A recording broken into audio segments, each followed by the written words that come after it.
Hi hello ನಮಸ್ತೆ ಸ್ನೇಹಿತರೆ, ಎಲ್ಲರಿಗೂ ಕೂಡ ಮತ್ತೊಮ್ಮೆ ನಿಮ್ಮ ಯೂಟ್ಯೂಬ್ ಚಾನಲ್ಗೆ ಪ್ರೀತಿಯ ಸ್ವಾಗತ. ಹಾಗೆ ಯಾರು ನಿಮ್ಮ ಚಾನಲ್ಗೆ ಸಬ್ಸ್ಕ್ರೈಬ್ ಮಾಡಿಲ್ಲ ಸಬ್ಸ್ಕ್ರೈಬ್ ಮಾಡಿ ಅಂತ ಹೇಳ್ತಾ, ನಿಮಗೆಲ್ಲರಿಗೂ ಗೊತ್ತಿದೆ ಕನ್ನಡ ಮಾಧ್ಯಮ ಅಭ್ಯರ್ಥಿಗಳಿಗೆ ಈ ಬಾರಿಯ ಗೆಜೆಟೆಡ್ ಪ್ರೊಬೇಷನರಿ ಪೂರ್ವಭಾವಿ ಪರೀಕ್ಷೆ ಅಂದರೆ ಮರುಪರೀಕ್ಷೆ. ಯಾಕೆ ಮರುಪರೀಕ್ಷೆ ಆಗಿತ್ತು ಅಂತಂದರೆ, ಪ್ರಶ್ನೆ ಪತ್ರಿಕೆಯಲ್ಲಿ ಆಗಿದ್ದಂಥ ಒಂದಿಷ್ಟು ದೋಷಗಳು, ಕೆಲವೊಂದಿಷ್ಟು ಪ್ರಶ್ನೆಗಳ ಲೋಪದೋಷಗಳಿಂದ ಮರುಪರೀಕ್ಷೆ ಆಗಿತ್ತು.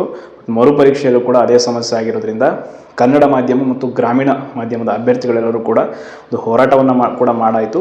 ಈಗ ಅವರೆಲ್ಲರೂ ಕೂಡ ತಮ್ಮ ನ್ಯಾಯವನ್ನು ಕೇಳೋದಕ್ಕೆ ಕಾನೂನಿನ ಮೊರೆ ಅಂದರೆ ನ್ಯಾಯಾಲಯದ ಮೊರೆ ಹೋಗಿರೋದು ನಿಮ್ಗೆ ಗೊತ್ತಿದೆ.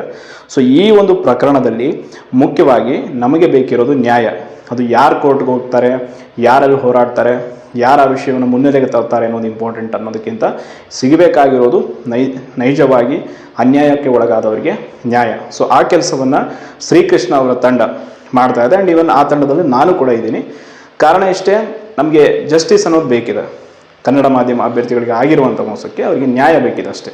ಅದನ್ನು ಹೊರತುಪಡಿಸಿ ಬೇರೆ ಯಾವುದೋ ಸ್ವಾರ್ಥ ಸಾಧನೆ ಆಗಿರ್ಬೋದು, ಇನ್ನಿತರ ವೈಯಕ್ತಿಕ ಹಿತಾಸಕ್ತಿ ಆಗಿರ್ಬೋದು ಇಲ್ಲಿ ಯಾರಿಗೂ ಕೂಡ ಇಲ್ಲ. ಸೊ ಈ ಕಾರಣಕ್ಕಾಗಿ ನಾವು ಕೂಡ ಅವರಿಗೆ ಬೆಂಬಲವನ್ನು ನೀಡ್ತಾ ಇದ್ದೀವಿ. ಇವತ್ತು KATಯಲ್ಲಿ ನಿಮ್ಗೆ ಗೊತ್ತು, ವಿಶೇಷವಾಗಿ ಈ KPSC ವಿಚಾರಗಳಿಗೆ ಯಾವುದೇ ಪ್ರಕರಣದಲ್ಲಿ ಆಗಿದ್ರೂ ಕೂಡ ನಾವು ಮೊದಲು ಕೋರ್ಟ್ಗೆ ಹೋಗೋದಕ್ಕಿಂತ ಬಿಫೋರ್, ಹೈಕೋರ್ಟ್ಗೆ ಹೋಗೋದಕ್ಕಿಂತ ಬಿಫೋರ್ KATಗೆ ಹೋಗೋದು ಬೆಟರ್. ಕಾರಣ ಇಷ್ಟೇ, ನಾಳೆ ಹೈಕೋರ್ಟಲ್ಲಿ ಈ ವಿಷಯವನ್ನು ತೆಗೆದುಕೊಂಡು ಹೋದಾಗೂ ಕೂಡ ಹೈಕೋರ್ಟು ಡೈರೆಕ್ಷನ್ ನೀಡೋದು ನೀವು KATಗೆ ಹೋಗಿ, ಕರ್ನಾಟಕ ಅಡ್ಮಿನಿಸ್ಟ್ರೇಷನ್ ಟ್ರಿಬ್ಯುನಲ್ಗೆ ಅಂತ. ಸೊ ಅದಕ್ಕೆ ನೇರವಾಗಿ KATಗೆ ಕನ್ನಡ ಮಾಧ್ಯಮ ಅಭ್ಯರ್ಥಿಗಳು ಅಪ್ರೋಚ್ ಮಾಡಿದ್ರಿಂದ ಇವತ್ತು ಆ ಪ್ರಕರಣದ ಒಂದು ವಿಚಾರಣೆ ಇತ್ತು. ಸೊ ಇವತ್ತಿನ ನಡೆದಂಥ ವಿಚಾರಣೆಯಲ್ಲಿ KATಯಿಂದ KPSCಗೆ ಒಂದು ನೋಟಿಸ್ ಇಶ್ಯೂ ಮಾಡೋದಕ್ಕೆ ಆ್ಯಂಡ್ ಒಂದು ಓರಲ್ ಡೈರೆಕ್ಷನ್ ಆಗಿದೆ. ಏನದು ಡೈರೆಕ್ಷನ್ ಅಂತಂದರೆ, ನೀವು ಈ ಬಾರಿ ಏನು ಪ್ರಶ್ನೆ ಪತ್ರಿಕೆಯಲ್ಲಿ ಆಗಿರುವಂಥ ದೋಷಗಳ ಬಗ್ಗೆ ನಮಗೆ ಅಭ್ಯರ್ಥಿಗಳು ಈಗ ಮೊರೆಯನ್ನು ಸಲ್ಲಿಸಿದ್ದಾರೆ. ಸೊ ಇದಕ್ಕೆ ಸಂಬಂಧಪಟ್ಟಾಗೆ ನಾವೊಂದು ನೋಟಿಸ್ ಕೊಡ್ತೀವಿ. ಈ ನೋಟಿಸ್ಗೆ ನೀವು ಉತ್ತರ ನೀಡಿ.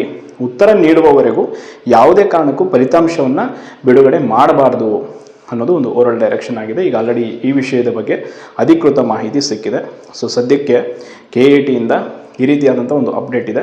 ಆ್ಯಂಡ್ ಈ ವಿಷಯದಲ್ಲಿ ಕೆಲವರು ಹೇಳ್ತಾ ಇರ್ಬೋದು, ಅವರು ಕೋರ್ಟ್ ವಿಚಾರಕ್ಕೆ ಹೋಗ್ತಾ ಇಲ್ಲ, ಇವರು ಹೋಗ್ತಾ ಇಲ್ಲ. ಬಟ್ ಒಂದು ಬೇಕಾಗಿರೋದು ಏನು, ಯಾರೇ ಹೋಗಲಿ ಆ ವಿಷಯದಲ್ಲಿ ಒಂದು ನ್ಯಾಯ ಸಿಗಬೇಕು. ಸೊ ಅದಕ್ಕೆ ಸಮಂಜಸವಾಗಿ ಶ್ರೀಕೃಷ್ಣ ಮತ್ತು ಅವರ ತಂಡದವರು ಅನ್ಯಾಯಕ್ಕೊಳಗಾದ ಕನ್ನಡ ಮಾಧ್ಯಮ ಅಭ್ಯರ್ಥಿಗಳ ಬೆಂಬಲದೊಂದಿಗೆ ಒಂದು ಫೈಟ್ ಮಾಡ್ತಾ ಇದ್ದಾರೆ, ಲೀಗಲ್ ಫೈಟ್.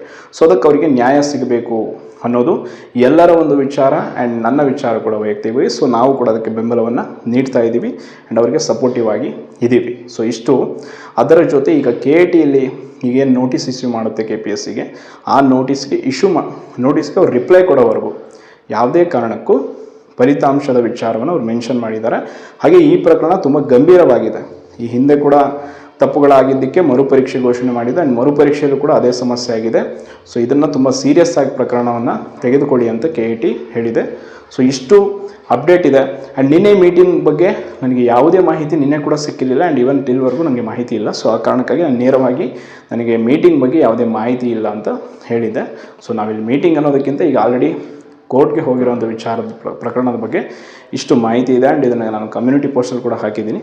ಯಾರೆಲ್ಲ ನೋಡಿಲ್ಲ ನೋಡಿ ಅಂತ ಹೇಳ್ತಾ ಧನ್ಯವಾದಗಳು.